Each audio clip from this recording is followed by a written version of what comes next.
अस्सलाम वालेकुम। आपने अपने माइक ऑफ कर दीजिए स्काइप वालों।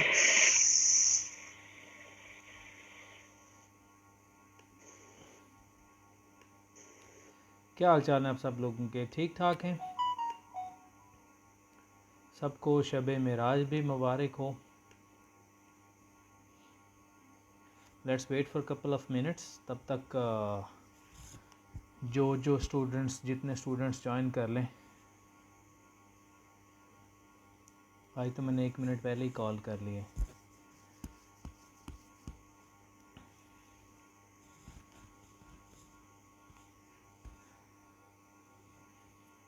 आज का हमारा टॉपिक मैं कल भी डिस्कस किया था, आज भी बता देता हूँ। वो है ऐसे में आपने मेन तो है कि हमने आउटलाइन कैसे बनानी है। वैसे आपने उसमें टाइम मैनेजमेंट कैसे, मतलब उसमें एक छोटा सा वो पैटर्न है टाइम का, किस चीज़ को कितना टाइम आप दे सकते हैं या देना चाहिए, वो मैं एक्सप्लेन भी कर दूंगा कैसे देना है। और कुछ डोंट्स हैं ऐसे के, कुछ जनरल चीज़ें हैं जो कि ऐसे में आपने नहीं करनी होती, वो आपने अवॉइड करनी है, वो डिस्कस करेंगे। और तीसरे नंबर पे हम लोग ब्रेनस्टॉर्मिंग डिस्कस करेंगे। और लास्टली हम लोग ये देखेंगे कि आउटलाइन कैसे बनानी है।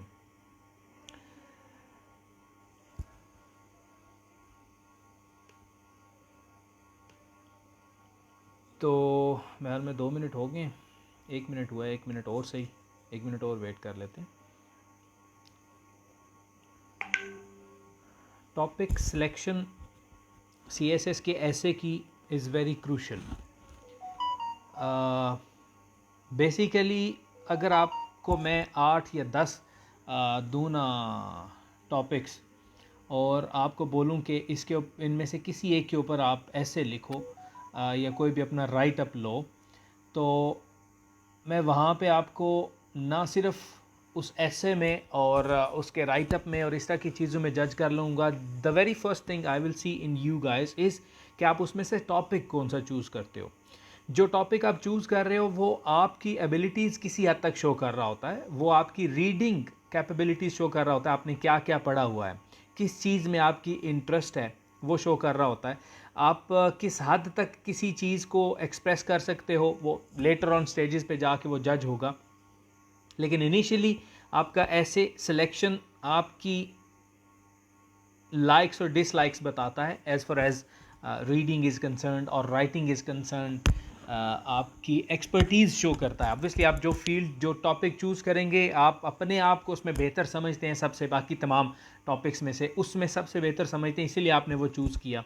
तो सबसे पहले ये चीज़ बड़ी मैटर करती है। एनीवेज हम लोग शुरू करते हैं। तो मैं जनरल डिस्कशन कर रहा था, कुछ डोंट्स ऑफ ऐसे हैं, जनरल डोंट्स ऑफ ऐसे, वो मैं आपके साथ शेयर कर दूं। सबसे पहले इसको कहते हैं शॉर्ट गन टेक्निक। आप लोगों ने देखा होगा बैंक में जब हम जाते हैं तो वहाँ पे एक जो बैंक के गार्ड होते हैं उनके पास एक गन होती है, उसे पैलेट गन भी बोलते हैं, उसे शॉर्ट गन भी कहते हैं, उसे पंप एक्शन भी हमारे लोकल ज़ुबान में कहते हैं, जिसके अंदर एक वो कारतूस उसे हम लोग बोलते हैं, पैलेट वाली बुलेट होती है।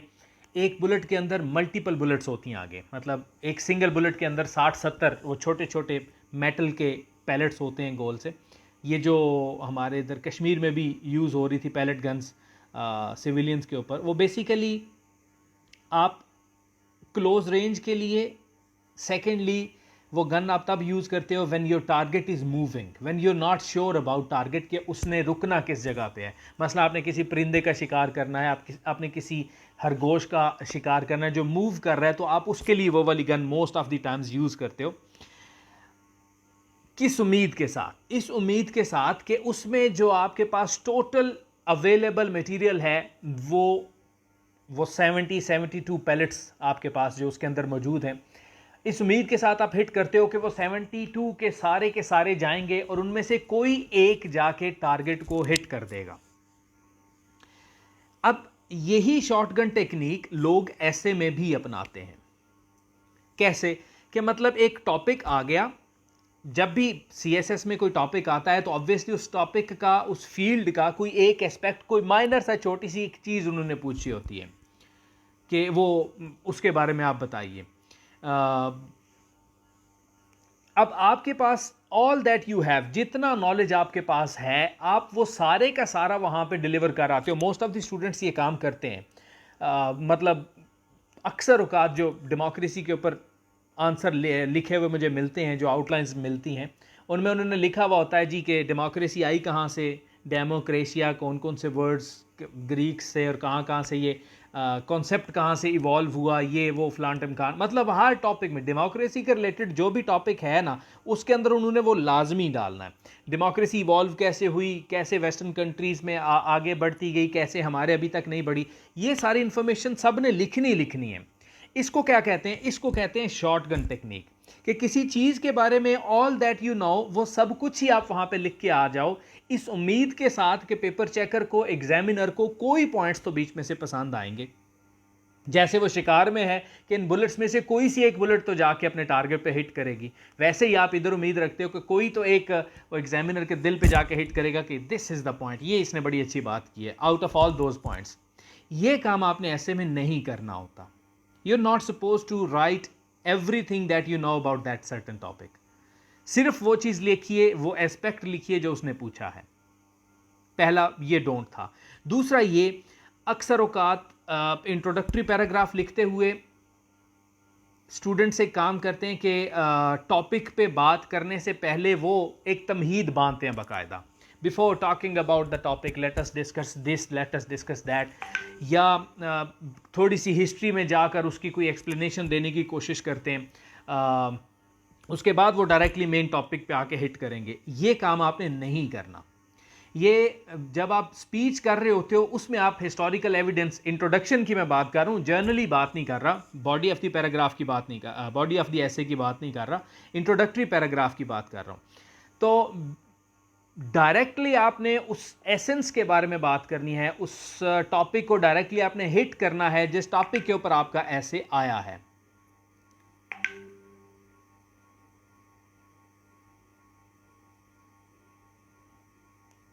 एक मिनट रुकिएगा, ये थोड़ी सी डिस्टॉर्शन हो रही है। अच्छा, ठीक हो गया। अच्छा, तो you are suppose to talk about that topic directly, इधर उधर की बातें नहीं करनी। ये जर्नलिस्टिक स्टाइल ऑफ राइटिंग हो सकता है, अखबार में आपको सूट कर सकता है, या आपके जो उधर होते हैं, जैसे मैंने कहा, तकरीर में आप यूज़ कर सकते हो। ऐसे में आपने ये काम नहीं करना। तीसरे नंबर पे अ डोंट ऑफ ऐसे इज स्किम्पी ऐसे। स्किम्पी बोलते हैं ब्रीफ ऐसे को, छोटा। मतलब अक्सर औकात ये होता है कि हम पेपर दे के आते हैं, जब पेपर एग्जामिनेशन सेंटर से हम बाहर आते हैं तो हमारे जहन में आता है यार ये पॉइंट भी लिखना था, यार ये बड़ा इंपॉर्टेंट पॉइंट था, ये तो मैंने लिखना याद ही नहीं रहा, ये भी आना उसमें मैं ऐड कर सकता था, इस जगह पे ये पॉइंट आता था, इस जगह पे ये पॉइंट आता था। मतलब बड़े इंपॉर्टेंट और अच्छे किस्म के आर्गूमेंट आप मिस कर देते हो। ये काम आपने ऐसे में नहीं करना। और वो जब अच्छे आर्गुमेंट मिस होते हैं तो ऑब्वियसली आपका क्वालिटी मटेरियल स्क्वीज होके रह जाता है, थोड़ा रह जाता है।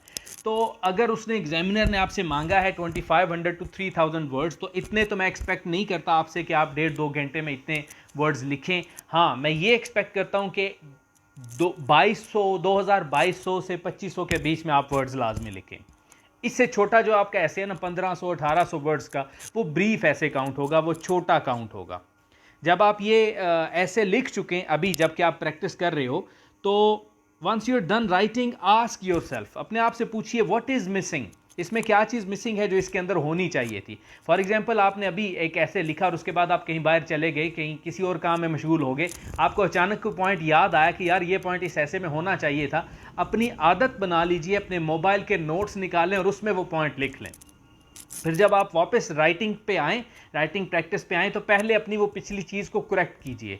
जितनी ज़्यादा आप करेक्शंस करेंगे उतना आप फिर नेक्स्ट टाइम बी केयरफुल रहेंगे कि बी केयरफुल कह दिया, आप केयरफुल रहेंगे कि मैंने ये गलती नहीं करनी। 3 चीज़ें हो गई। चौथे नंबर पे, अगर आपको साइड ट्रैक होने की आदत है, ऐसे में कभी भी आपने साइड ट्रैक नहीं होना। मेन आइडिया से हटकर बातें नहीं करनी, सेंट्रल थीम से अलहदा नहीं होना। अगर आपको ऐसा इशू है कि आप 1 पेज लिखते हो, 2 पेज लिखते हो, 3 पेजेस लिखते हो, तो उसके बाद आप वो सेंट्रल आइडिया के साथ रिलेटेड नहीं रह सकते, तो फिर स्टार्ट में पूरा पूरा ऐसे प्रैक्टिस मत कीजिए। आप सिर्फ और सिर्फ स्केलेटन आंसर्स लिखा करें। मतलब स्केलेटन आंसर से मुराद है आउटलाइन टाइप। इवन आप पाकिस्तान अफेयर्स डिस्कस कर रहे हो, आप करंट अफेयर्स डिस्कस कर रहे हो, कोई भी पेपर आप उसका कोई क्वेश्चन अटेम्प्ट कर रहे हो, तो कोशिश करो आउटलाइन टाइप क्वेश्चन पहले अटेम्प्ट करो। आउटलाइन में जब आप रेलिवेंट रहोगे, उस आउटलाइन को फिर आप आगे एक्सप्लेन करके वो पूरा आप ऐसे या क्वेश्चन या सारी चीज़ें आप लिख सकते हो। सो कोशिश कीजिए कि अगर आपको इशू है साइड ट्रैक होने का, तो प्लीज़ स्केलेटन आंसर्स लिखिए, आउटलाइन टाइप आंसर्स लिखिए। डिटेल में वो पूरी चीज़ें लिखने की ज़रूरत नहीं है। ये कुछ जर्नल डोंट्स थे ऐसे के जो अक्सर स्टूडेंट्स काम करते हैं, जो मेरे ज़हन में आए थे, तो मैंने कहा आपके साथ शेयर कर दूँ। Now coming to words time planning, ये मेरा मेथडोलॉजी है, मेरा पॉइंट ऑफ व्यू है। आप लोग खुद भी और आपके टीचर्स भी इससे डिसएग्री कर सकते हैं, मुझे उससे कोई मसला नहीं, एतराज़ नहीं होगा। जो टाइम प्लानिंग मैं बताऊंगा उसको मैं एक्सप्लेन भी कर दूंगा कि इस चीज़ को इतना टाइम कैसे देना है और क्यों देना है। तो सबसे पहले ये आप लोग जो फेसबुक पे बैठे हुए, ये आप लोग नोट कर लो। यहाँ पे जो स्काइप पे बैठे हुए हैं उनको, उनके साथ तो मैं ये शेयर कर देता हूँ। सबसे पहले you have to plan in this way कि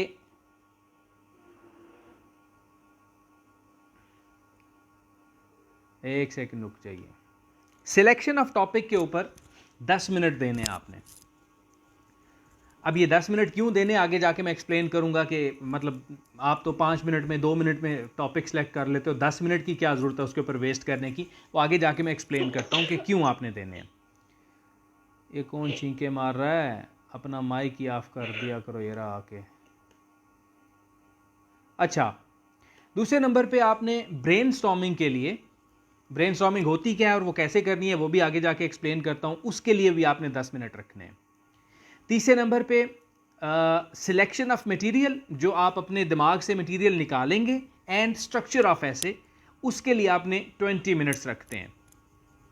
मतलब ये टोटल अभी तक आपके पास 40 मिनट हो गए, साथ साथ लिखते रहिए फेसबुक वालों।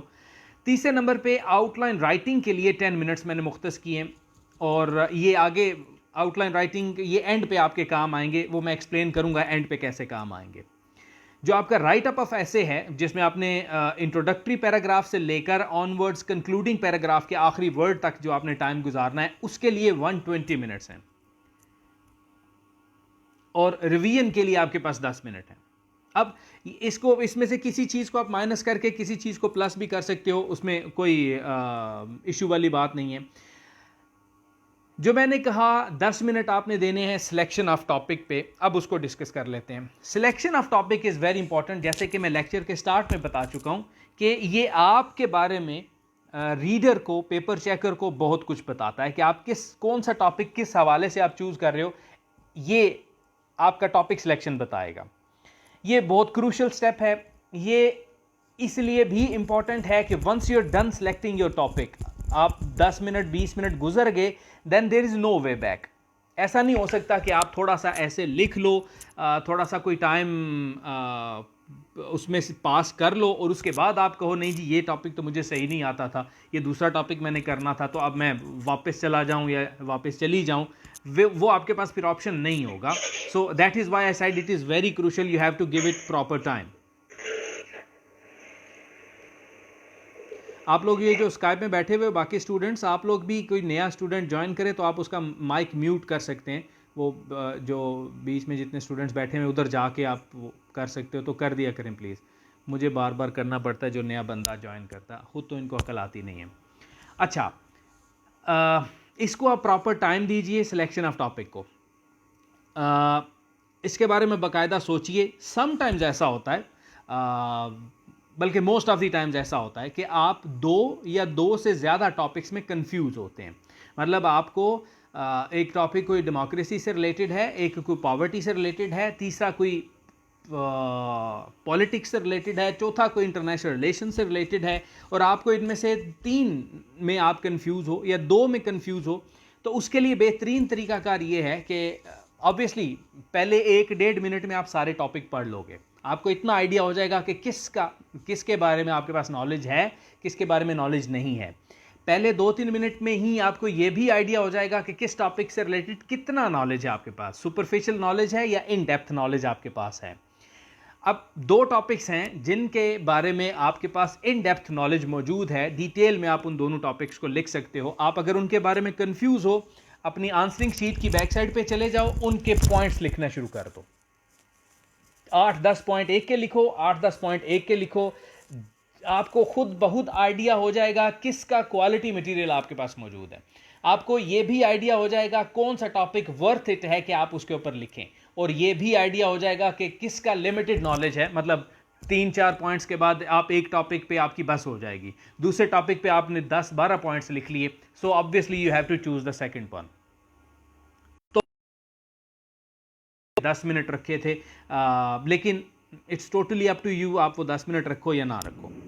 अब इसके बाद brainstorming, selection of material and structuring your ऐसे, ये टोटल टाइम है, यानी कि सिलेक्शन ऑफ टॉपिक के 10 मिनट, ब्रेनस्टॉर्मिंग 10 मिनट और स्ट्रक्चरिंग के 20 मिनट्स, टोटल 40 मिनट्स हो गए। जब आपके हाथ में क्वेश्चन पेपर आया, उससे लेकर आगे 40 मिनट तक आपके पास पूरा टाइम मौजूद है कि आप उसमें अपनी आउटलाइन फाइनलाइज कर लीजिए। जितना सोचना है, जो कुछ करना है, वो आपने इसी में करना है। आप अपने पास स्टॉप वॉच भी रख सकते हो, आप अपने पास घड़ी भी रख सकते हो, वो रिस्ट पे ना रखें, अपने सामने वो पड़ा होता है, जो सामने आपके स्टूडेंट बैठा हुआ है उसकी बैक साइड पे थोड़ी सी जगह बची हुई होती है उसकी चेयर पे, आप वहाँ पे भी उसको सेट कर सकते हो। आप इजीली, मतलब बार बार आपको कोनी ना मोड़नी पड़े, आप डायरेक्ट वहाँ पे देखो टाइम कितना हुआ है, आपको आइडिया हो जाएगा। स्टॉप वॉच से ये आइडिया है कि आप वहाँ से 0 से स्टार्ट करोगे तो उसमें टोटल 3 आवर्स का टाइम होगा, 180 मिनट्स, तो आपको एग्जैक्ट 40 मिनट्स पे आपने वो काम ख़त्म कर देना और अगला काम शुरू कर देना है। फिर एग्जैक्ट नेक्स्ट जितना भी आपने दूसरे काम के लिए टाइम है, उसके एग्जैक्ट टाइम पूरा करके अगले काम पे फोकस करना शुरू कर देना है। तो इसलिए टाइम और टॉपिक सिलेक्शन और ये चीज़ें बड़ी इंपॉर्टेंट है। नाउ कमिंग टूवर्ड्स ब्रेनस्टॉर्मिंग, जिसके लिए मैंने 10 मिनट रखे थे। ये ओवरऑल 10 मिनट आप इसके लिए रखें या ना रखें, टोटल आपके पास आउटलाइन के लिए 40 मिनट्स होंगे। अच्छा, ब्रेनस्टॉर्मिंग क्या होती है? सिंपल सा वर्ड है। ह्यूमन स्कल आपने देखा होगा, जो खोपड़ी होती है इंसान की, ठीक है। अक्सर औकात जब आप वो खोपड़ी एजुकेशनल इंस्टीट्यूट्स में या इधर उधर देखते हो तो खोपड़ी वो सेंटर से कटी हुई होती है, मतलब ऊपर वाला हाफ जो है ना सर्कल वो अलहदा हुआ होता है और अंदर से वो ब्रेन थोड़ा सा नज़र आ रहा होता है। आप उसको उठा के भी दे सकते हो।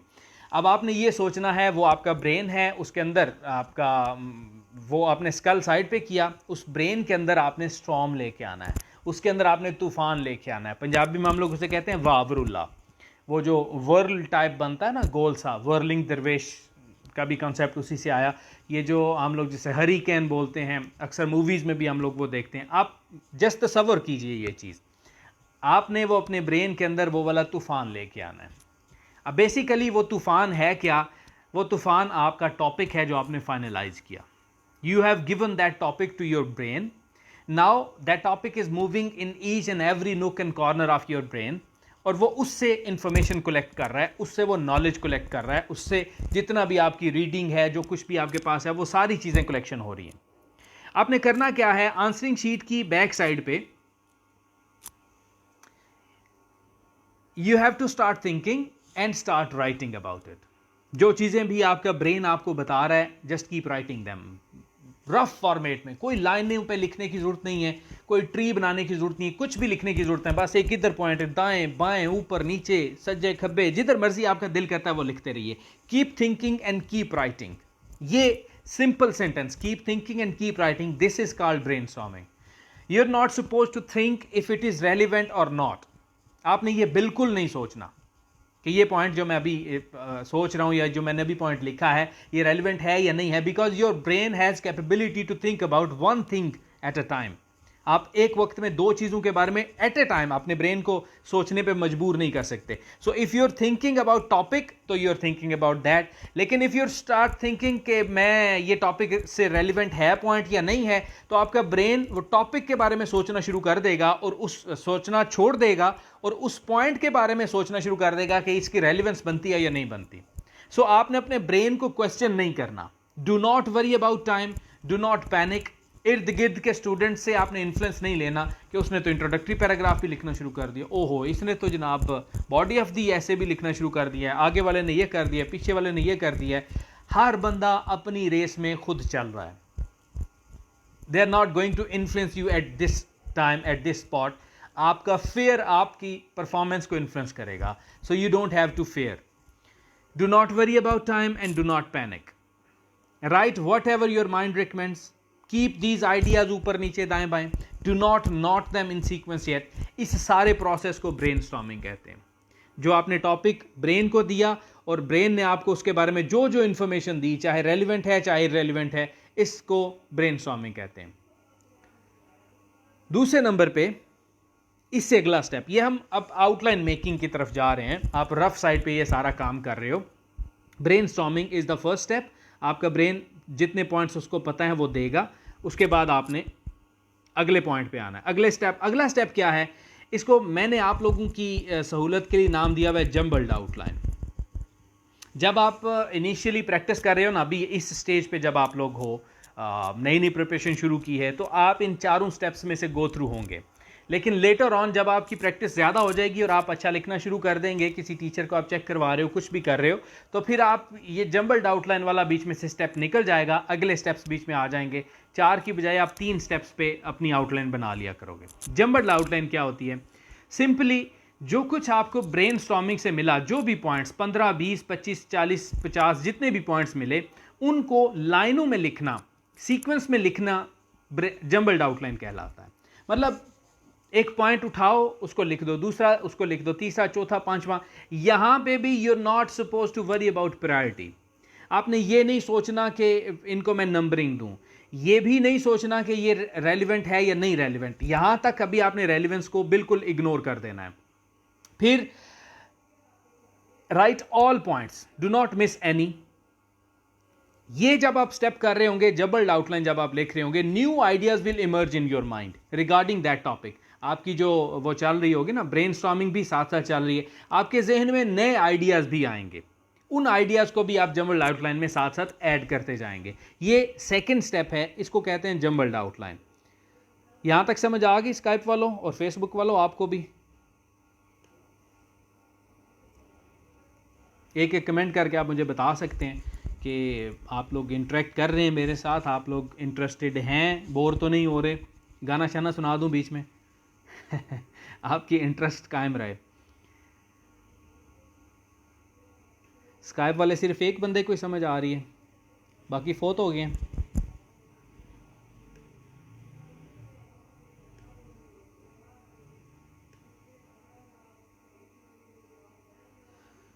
ठीक हो गया, फेसबुक वालों को भी समझ आ रही है और इधर भी समझ आ रही है। अब तीसरा स्टेप है, very important step. This is the base of your outline. ये वो स्टेप है जहाँ पे आपकी आउटलाइन फाइनलाइज होगी, जहाँ पे आपका हर चीज़ बेहतरीन होगी। इसको कहते हैं रफ आउटलाइन। ये आपकी फाइनल आउटलाइन का एक रफ सा स्केच होगा। अब रफ आउटलाइन होती क्या है, मैं आपको समझा देता हूँ। आपने करना ये है, वहीं पे रफ साइड पे बैक साइड पे ही ये सारे काम आप कर रहे हो, आंसरिंग शीट की बैक साइड पे, वहीं पे आपने क्या करना है, एक पॉइंट लिखना है मेन, उसको आपने नाम देना है इंट्रोडक्शन। उसके नीचे आप सब पॉइंट्स या सब डाटा अगर देना चाहते हो, या आप अपने ऐसे की थीसिस स्टेटमेंट अगर यहां पे पॉइंट आउट करना चाहते हो आउटलाइन में, तो this is the point where you have to write your thesis statement. Introduction के नीचे, इंट्रोडक्शन के सब पॉइंट में आपकी थीसिस स्टेटमेंट आएगी। So if you want you can write it here, if you don't want, आप इंट्रोडक्शन के कोई 2-3 पॉइंट्स एलैबोरेट करना चाहते हो, पेपर चेकर के लिए इजी आउटलाइन बनाना चाहते हो कि उसे समझ आ जाए आप क्या इंट्रोडक्शन में भी लिखोगे, तो आप यहाँ पे 2-3 पॉइंट्स वहाँ पे लिख सकते हो इंट्रोडक्टरी पिलर के नीचे। उसके बाद आपने क्या करना है, you have to prepare 4 to 5 interactive and attractive pillars of the essay। पहले मैं समझाता हूं pillars of the essay क्या होते हैं और फिर समझाता हूं interactive और attractive से क्या मुराद है। पहले नंबर पे pillars of the essay क्या होते हैं। जैसे आप कोई बिल्डिंग जब बना रहे होते हो, कोई आपने पहले आपके पास नक्शा एक होता है, उस नक्शे के मुताबिक, फॉर एग्जांपल ज़मीन पे आप आ गए हो, आपके पास नक्शा भी नहीं है, तो ज़मीन में आप गली की साइड पे है, वहां से आपको आइडिया हो जाएगा this is suppose to be, अगर वहां पे बुनियादें बनी हुई हैं, this is suppose to be the garage, ये मुझे लग रहा है कि ड्राइंग रूम है, ये साथ डाइनिंग रूम होगा, ये अटैच बाथरूम होगा, ये टीवी लाउंज है, ये किचन हो सकता है, ये लिविंग रूम हो सकता है, ये स्टोर हो सकता है, ये लॉन्ड्री हो सकती है। उन जो बुनियादें बनी हुई होती हैं, जो दीवारें बनी हुई होती हैं, जो पिलर्स बने हुए होते हैं, वो डिफाइन करते हैं कि आपका स्ट्रक्चर क्या होगा, हालांकि आपको स्ट्रक्चर का भी आइडिया नहीं है। So you have to define your limitations. आपने वो पिलर्स बनाने हैं उसी बुनियाद की तरह, जिसमें आप ये बताएंगे कि आप इस टॉपिक के किस किस डोमेन के अंदर रहकर वो सारी चीज़ें डिस्कस करोगे, किस किस पॉइंट को आप डिस्कस करने जा रहे हो। इसको आप पिलर्स ऑफ द एसे कहते हो। मतलब फॉर एग्जांपल आता है एनर्जी क्राइसिस इन पाकिस्तान, मैं जस्ट आर्ग्यूमेंट देने लगा हूं कि पिलर्स होते क्या हैं। एनर्जी क्राइसिस का बैकग्राउंड क्या है, that is one pillar. Energy crisis जिस हाल में हम पहुंचे हैं उसके पीछे रीजंस क्या है, दैट इज अनदर पिलर। उन रीजंस के लिए रेमेडियल मेजर्स क्या हैं, दैट इज अनदर पिलर। उन रेमेडियल मेजर्स के लिए स्टेट इस वक्त क्या क्या कर चुकी है और क्या क्या स्टेट को करना चाहिए, या किस हद तक उनको अचीव किया जा चुका है, that is another pillar. And your concluding paragraph is the last one. So ये जस्ट मैंने एग्जांपल आपको दे दी कि पिलर्स क्या होते हैं। बेसिकली आपकी लिमिटेशंस डिफाइन करने के लिए आप पेपर चेकर को बताते हो कि ये चीजें मैं इस टॉपिक में डिस्कस करूंगा, उसको आइडिया हो जाए कि आप कितने पानी में और क्या क्या चीजें डिस्कस करेंगे। अब मैंने वर्ड यूज किया था interactive and attractive pillars of the essay. आप सिंपली ये वर्ड भी यूज कर सकते हो, causes, remedies, solutions, recommendations, simply. लेकिन इन्हीं को खूबसूरत बनाने के लिए मेरे जो रीडर है, जो पेपर चेकर है, जो उसको चेक करेगा, उसके साथ अट्रैक्शन क्रिएट करने के लिए, उसके साथ इंटरेक्ट करने के लिए आप उसको खूबसूरत भी बना सकते हो। फॉर एग्जांपल आप कॉजेज की जगह ये लिख सकते हो the root of the problem, the roots of the problem, ये भी आप लिख सकते हो। या आप सिंपली कॉजेज लिखने की बजाय what has caused this means minus पता नहीं क्या कहते हैं, ये आपने उसको थोड़ा सा अट्रैक्टिव बना दिया उस पढ़ने वाले के लिए। आप सॉल्यूशंस की बजाय आप ये भी कह सकते हो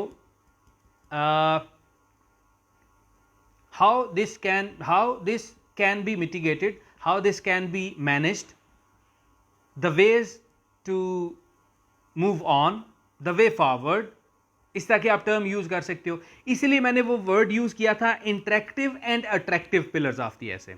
ये आपने 4 से 5 पिलर्स बनाने हैं। पहला पिलर आपने बनाया इंट्रोडक्शन का, उसके नीचे 2-3 पॉइंट्स अगर आपने लिखने हैं तो आप वो लिख लेंगे, अगर नहीं लिखने, थीसिस स्टेटमेंट लिखनी है तो वो लिख लेंगे, वो भी नहीं लिखनी तो जस्ट इंट्रोडक्शन ही काफ़ी है।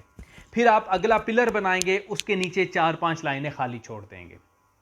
फिर तीसरा पिलर बनाएंगे, उसके नीचे 4-5 लाइनें खाली छोड़ देंगे। फिर चौथा पिलर बनाएंगे, उसके नीचे 4-5 लाइनें खाली छोड़ देंगे, और उसके नीचे आप कंक्लूजन लिख देंगे, मतलब जो आपका आखिरी पॉइंट, आखिरी पिलर आपका होगा। अब आपने करना यह है, जंबल्ड आउटलाइन जो आपने बनाई थी, जिसमें तमाम के तमाम आपने रफ पॉइंट्स लिए थे, जो आपने लिखे थे, उनमें से ये देखिए कौन से पॉइंट्स कॉजेज हैं, कौन से पॉइंट्स रेमेडियल मेजर्स हैं, कौन से पॉइंट्स ऐसे हैं जो सजेशंस हैं, कौन से पॉइंट्स ऐसे हैं जो हुकूमत की पॉलिसीज़ हैं, वो किसके नीचे कौन से पॉइंट्स आएंगे। 3-4 आपके पास रेमेडियल मेजर्स होंगी, आपके ब्रेन ने सोची हुई होंगी, वो 3-4 पॉइंट्स आप रेमेडीज़ के नीचे लिख देंगे, जो मैंने कहा था 4-5 लाइनें खाली छोड़नी है। 3-4 पॉइंट्स आपके पास सॉल्यूशंस के होंगे, वो आपने सॉल्यूशंस वाले पिलर के नीचे लिख देना है। 3-4 पॉइंट्स आपके पास रेमेडीज़ और सॉल्यूशन तो एक ही चीज़ होती है, कॉजेज़ के होंगे, वो कॉजेज़ के नीचे लिख देंगे। 3-4 पॉइंट्स आपके पास गवर्नमेंटल पॉलिसीज़ के रिलेटेड होंगे, वो आप उसके नीचे लिख देंगे। You have to bring points from jumbled outline and put under these pillars as per their demand. जो पिलर्स डिमांड कर रहे हैं उसके मुताबिक वो आप नीचे लिख देंगे। अब आपने क्या करना है, यहीं पे रफ आउटलाइन बनाते हुए ही you have to put numbering on these points. वो नंबरिंग आप कैसे देंगे? फॉर एग्जाम्पल अभी तो आपने वो बस उधर से पॉइंट उठाए और इधर लिख दिए ना, आपने ये फाइनलाइज नहीं किया कि ये point number 2 should be at point number 1, point number 1 should be at point number 4, point number 4 should be at point number 2। वो आपने अभी फाइनलाइज करना है, उसकी प्रायोरिटी क्या है, उसका सीक्वेंस क्या है, कौन सी चीज़ कितनी ज़्यादा इंपॉर्टेंट है, वो उतनी पहले डिस्कस की जाएगी। सो जो पॉइंट नंबर 1 है उसके आगे आप लिख देंगे कि it is suppose to be going at point number 4, उसके आगे आप 4 लिख दें। पॉइंट नंबर 2 है वो पॉइंट नंबर 1 पे आना है, उसके आगे 1 लिख दीजिए। पॉइंट नंबर 4 है उसने पॉइंट नंबर 2 की जगह आना है, उसके आगे 2 लिख दीजिए। So you have to put numberings on these सब पॉइंट्स। आप इनको अप एंड डाउन मूव कर सकते हो एज पर योर नीड्स, यहाँ तक आपको कटिंग की इजाज़त मौजूद है। इस स्टेप को कहते हैं rough outline, and this is the main step जिसको आपने फॉलो करना है और अपनी आउटलाइन बनानी है। इस स्टेप की समझ आ गई स्काइप वालों?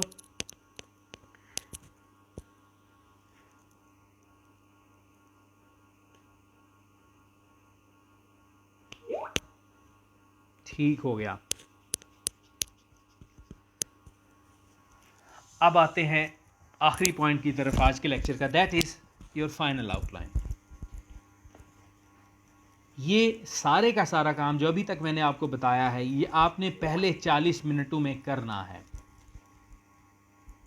जो मैंने 10 मिनट आउटलाइन राइट अप के लिए रखे थे, वो 10 मिनट आगे जाके मैं बताता हूँ कि आपने कहाँ पे यूटिलाइज करने हैं। अभी तक वो 10 मिनट यूटिलाइज नहीं हुए, ये सिर्फ पहले 40 मिनट यूटिलाइज हो रहे हैं। फाइनल आउटलाइन में आप क्या करोगे, अभी तक ये सारा काम आप बैक साइड पे ही कर रहे हो। फाइनल आउटलाइन भी आपने neat final outline back side पे ही बनानी है, अभी फ्रंट पेजेस पे नहीं लानी। Make it neat from rough outline. जो रफ आउटलाइन आपने बनाई थी उससे नीट इसको कर लीजिए। जो आपने वो कटिंग की थी ना, कि नंबरिंग दी थी कि ये पॉइंट ऊपर आएगा ये पॉइंट नीचे जाएगा, उस सीक्वेंस के अकॉर्डिंगली आपने इसको फाइनलाइज नीट करके खूबसूरत करके लिख लेना है। You have to make it on back side of answering sheet. अभी आपने इसको स्टार्ट में नहीं लिखना। होगा क्या, नए पॉइंट्स आपके जहन में आते हैं जब आप ऐसे लिख रहे होते हो।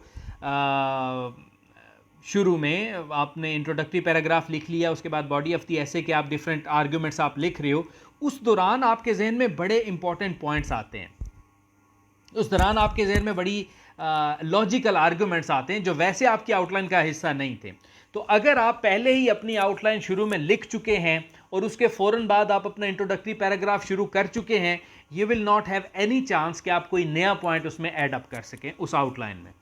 लेकिन अगर आपने वो आउटलाइन शुरू में नहीं लिखी हुई, तो आपके पास ये चांस होगा कि जो आपने फाइनल और neat outline back side of answering sheet पे बनाई थी, उसमें कहीं किसी भी जगह पे जो आपको नया आर्गूमेंट ज़हन में आया वो वहाँ पे ऐड कर लीजिए। और फिर आप करेंगे क्या, रीड करेंगे अपनी आउटलाइन को और गिवन टाइम के अंदर आप उसको फाइनलाइज करेंगे। आपने करना क्या है, शुरू में आपने अब टोटल अपनी आउटलाइन के लाइंस गिन लेनी है। फॉर एग्जांपल आपकी आउटलाइन आई है 30 लाइंस के ऊपर पूरी आती है। आपने शुरू में 33 या 34 लाइंस छोड़कर अपना इंट्रोडक्टरी पैराग्राफ लिखना शुरू कर देना है, और उसके बाद वहाँ से आप वो पॉइंट्स देखते जाएंगे और अपना पूरा ऐसे लिखते जाएंगे। जहाँ पे आपके पास आर्गुमेंट कोई ऐड करने की ज़रूरत होगी, तो जो हमने 30 हमारे पास टोटल लाइंस की बनती है आउटलाइन, हमने 33 या 34 की शुरू में स्पेस छोड़ी हुई थी। ये जो 3-4 लाइनों की गुंजाइश है, ये उन्हीं पॉइंट्स के लिए है जो अगर आपका कोई पॉइंट नया ऐड होता है तो आप उसमें ऐड अप कर सकें। हाँ, अगर आपके पास कोई नया पॉइंट नहीं आता तो आप ये कर सकते हो, वो 3-4 लाइनें खाली छोड़ने की बजाय आप जब एक पिलर ख़त्म हो तो उसके बाद एक लाइन छोड़ के अगला पिलर वहाँ पर लिख दो। और जो मैंने शुरू में आपको बताया था कि 10 मिनट्स आपके पास होंगे, you have to write your outline, वो 10 मिनट्स आपने आखिर में यूटिलाइज करने हैं। लेकिन इसके लिए प्रैक्टिस बहुत ज़रूरी है। ये ना हो आप आखिर में भूल जाएं और शुरू में नीट आउटलाइन आप लिख ही ना सकें। अगर इस तरह का आपने कोई काम किया तो that will be a very big blunder. आप कैसे फेल ही समझें फिर। सो कीप इन माइंड कि आपने उसको लाजमी लिखना है। ये था आज का लेक्चर। अब अगर आप लोगों के कोई क्वेश्चंस हैं तो you are welcome to ask. Facebook वालों आप यहाँ पे कमेंट्स में पूछ सकते हो, और स्काइप वालों आप यहाँ पे चैट में पूछ सकते हो। फिर मैं स्काइप वालों आपको एक टास्क भी दे देता हूँ, आपने उसके ऊपर आउटलाइन बनानी है और मुझे 2 दिन के अंदर अंदर डिपॉजिट करवानी है। अच्छा जी, मैं लास्ट में समरी कोई नहीं देता, आपने लेक्चर को सुनना होगा। जो लेट कमर्स हैं वो लेक्चर को सुन लीजिएगा, आपको क्लियर हो जाएगा। PMS ऐसे time is 2 hours, how we can, obviously आप फिर उसके अकॉर्डिंगली अपना टाइम मैनेज करेंगे ना। मैं तो मेनली CSS के हवाले से बता रहा हूँ। अगर वो 2 hours का है तो ऑब्वियसली उसमें आपने फिर ऐसे लिखना भी छोटा होगा, उतना लंबा आपने ऐसे नहीं लिखना। प्लस आपके पास वो अपने मवाद भी उसमें कम लिखना है, तो आप उसको 20 मिनट्स पे ले आइए, 30 मिनट्स पे ले जाइए, मैक्सिमम 20 मिनट्स काफ़ी होंगे। Where will write thesis statement and can we write it intro.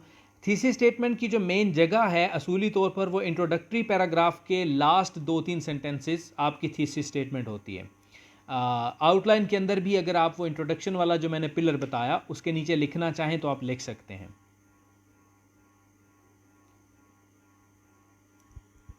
Brainstorming तो होती ही नहीं, आई मीन सोच सोच के भी कुछ नहीं आता माइंड में। उसकी रीज़न ये है ब्रेनस्टॉर्मिंग के बावजूद कुछ ना आने की कि आपके माइंड में है ही कुछ नहीं, भूसा भरा हुआ है शायद। मतलब रीडिंग अपनी बढ़ाइए, नॉलेज होगा, इन्फॉर्मेशन होगी। शुरू में ये कीजिए कि ब्रेनस्टॉर्मिंग करने से पहले रिसर्च कीजिए। कोई भी टॉपिक है ना जिसके ऊपर आपने ऐसे लिखना है, तो उससे रिलेटेड इंटरनेट पे ऑनलाइन रिसर्च पेपर्स देखिए, आर्टिकल्स पढ़िए, डिफरेंट जगहों से इंफॉर्मेशन इकट्ठी कीजिए पेजेस पे, और उसके बाद ब्रेनस्टॉर्मिंग कीजिए। Can we write thesis statement after topic and before outline? I don't agree with that. Thesis statement should be under the heading of introductory paragraph. अब सारे लोग ही कह रहे हैं समरी रिपीट कर दें, तो समरी से सिंपली ये है, पहले मैंने बताया कुछ डोंट्स ऑफ ऐसे थे कि आपने सारी ही जो नॉलेज है वो सारा ही नहीं लिखना होता, रेलिवेंट रहना होता है।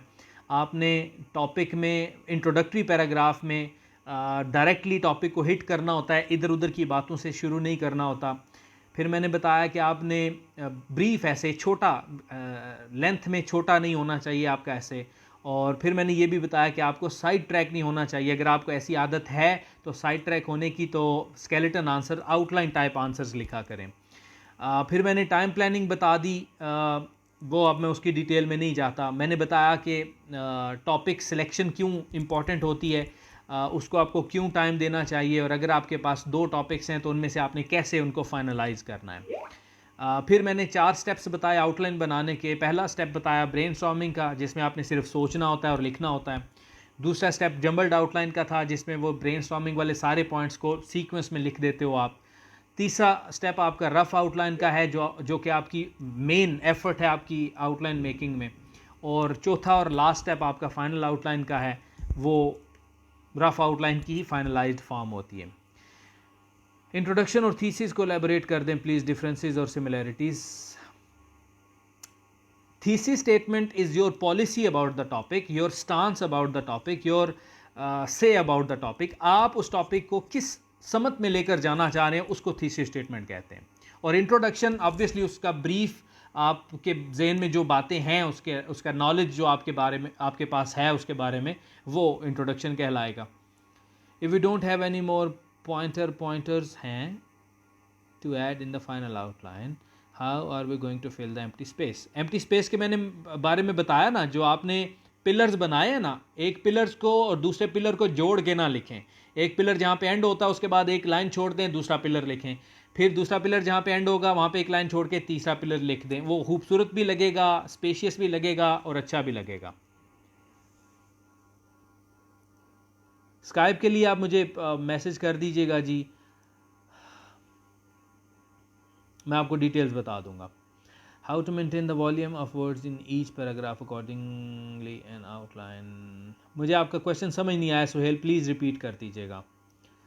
बेस्ट बुक फॉर ऐसे प्रिपरेशन, ऐसे के रूल्स आपको पता होने चाहिए, उसके लिए कोई बुक नहीं होती। रेडीमेड मटेरियल कभी भी उसके ऊपर रिलाय ना करें, रेडीमेड एसेस को प्रिपेयर ना करें।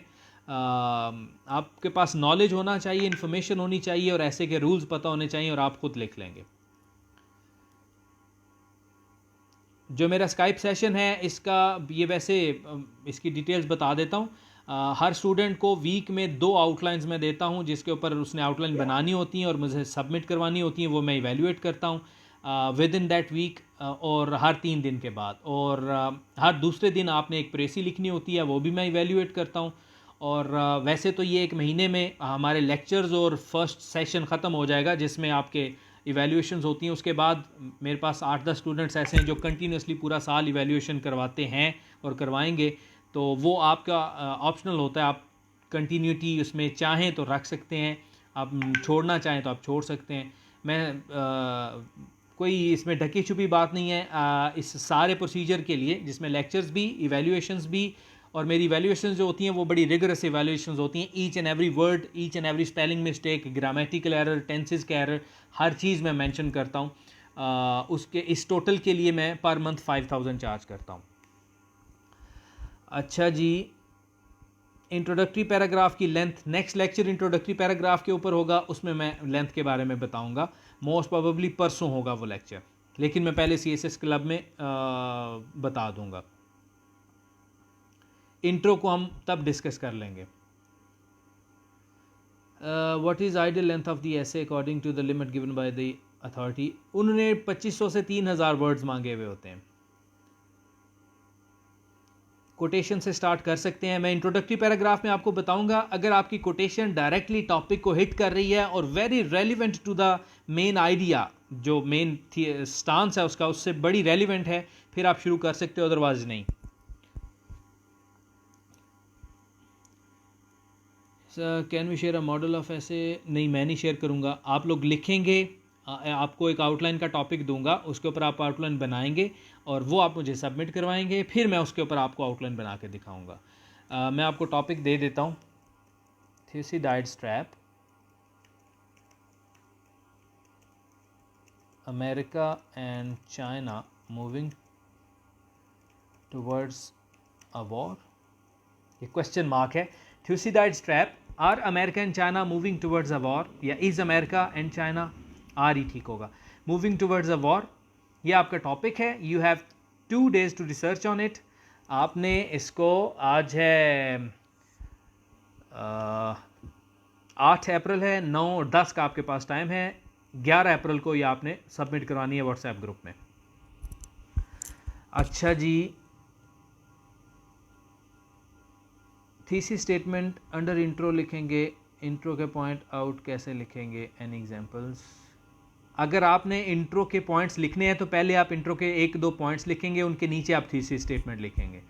आउटलाइन फ्रेज में ही होनी चाहिए या वर्डेड भी हो सकती है, सिंगल वर्डेड? बेहतर यह है कि फ्रेज में हो। उसकी रीज़न यह है कि आपकी आउटलाइन नहीं, आपका फाइनल इंप्रेशन बनाना होता है आपके पेपर चेकर के ऊपर। सो ये सेल्फ एलैबोरेटिव, सेल्फ एक्सप्लेनेटरी होनी चाहिए। आउटलाइन पढ़ के ही उसे समझ आ जाए कि आप क्या कहना चाहते हो। What is an appropriate length of for an intro? Intro की लेंथ 1 पेज मैक्सिमम।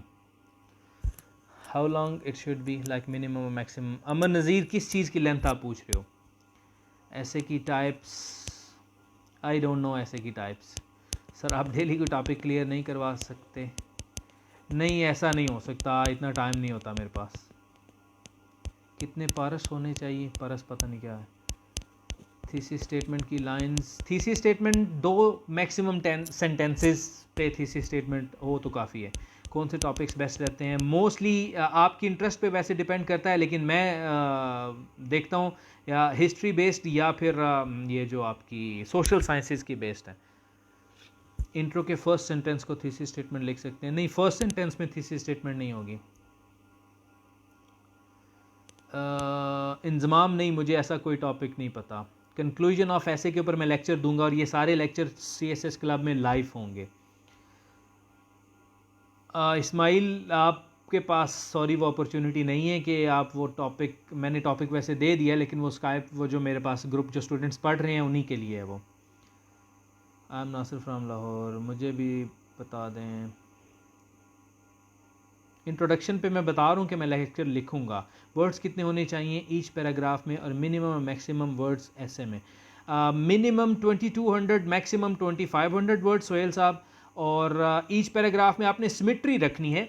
कोशिश कीजिए कि अगर आप एक पैराग्राफ में 8 सेंटेंसेस आपने लिखे हैं, दूसरे में आप 7 कर लीजिए, तीसरे में 9 कर लीजिए, 8 9 7 8 9 7, इसी के राउंड अबाउट रखिए। सिमेट्री इस तरह ख़राब नहीं करनी आपने कि एक पैराग्राफ 15 सेंटेंसेस पे है, दूसरा 8 पे है, तीसरा 3-4 सेंटेंसेस पे है, पांचवा 22 सेंटेंसेस पे है, इस तरह नहीं रखना, वो खूबसूरत नज़र नहीं आएगा। सो लुक्स भी मैटर करती हैं।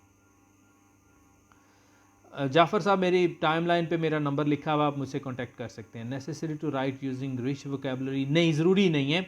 Repetition of words and repetition of ideas नहीं होनी चाहिए। आप सिंपल वोकैब से भी ऐसे लिख सकते हो और वो पास हो जाता है, और मैं उसकी ज़िंदा मिसाल हूँ।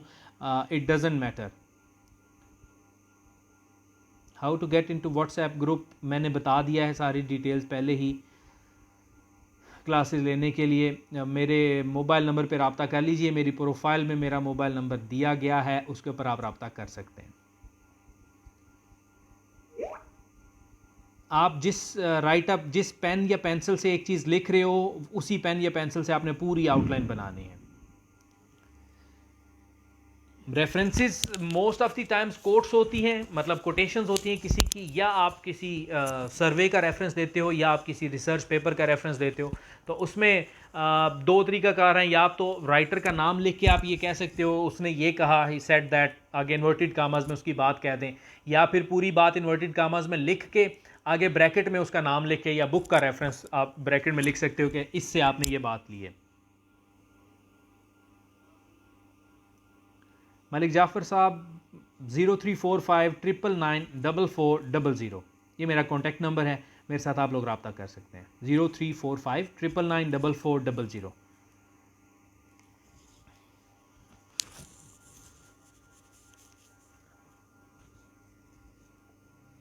How many paragraphs are there in CSS essay paper? Paragraphs तो आपके ऊपर डिपेंड करता है कि आपके पास इंफॉर्मेशन कितनी, आपके पास नॉलेज कितना है, उसके अकॉर्डिंगली पैराग्राफ होंगे।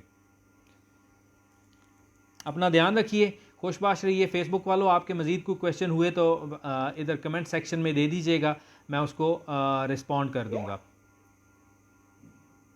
वोकेबलरी के लिए गोहर साहब, मैंने एक पोस्ट की थी कि आपने अपनी वोकेबलरी इन्हांस कैसे करनी है, 1-2 दिन में मैं वो दोबारा रिपीट कर दूंगा CSS क्लब में ही, उसको देख लीजिएगा।